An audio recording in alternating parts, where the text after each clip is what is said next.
Good evening. I'm John Walsh from America's Most Wanted. We begin tonight with a report out of Pennsylvania. A gang of Basidiomycota, Rhodophyta, Pterophyta, and Mycophycophyta brutally murdered a young couple last month on their honeymoon in the woods, dumping the bodies in a cold, rainy valley.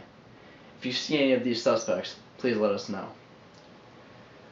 Last week in Brecksville, Ohio, a man was brutally murdered by his Yuletide Coniferophyta.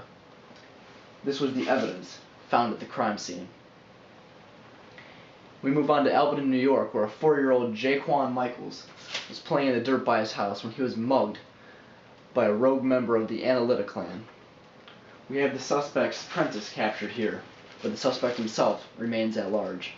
Give us a call if you know anything about his whereabouts. A hiker in the deserts of Arizona was kidnapped by a raging arthropod, better known as the scorpion. We received word that he looked something like this model here. Give us a call if you know anything about him.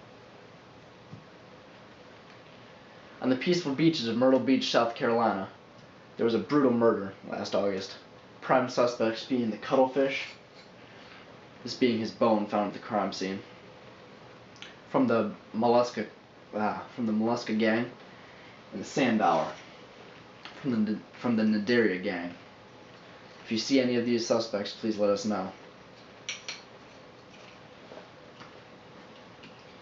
Now, he may be microscopic, but this amoeba from the Amoebozoa phyla is giving the IRS a major headache right now because he refuses to pay his taxes. If he shows up in your stagnant pond water, please give us a call. Now, we conclude our report tonight from a story out of Seattle, Washington, where a cashier at the world's first Starbucks was held up by a member of the angiosperm of the very angiosperm that she was grinding up for her venti mocha. These coffee beans here were found at the scene of the crime. And that concludes America's Most Wanted tonight.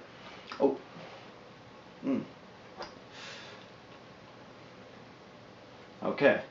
We have just received word that there was a massive breakout at the Cleveland State Penitentiary.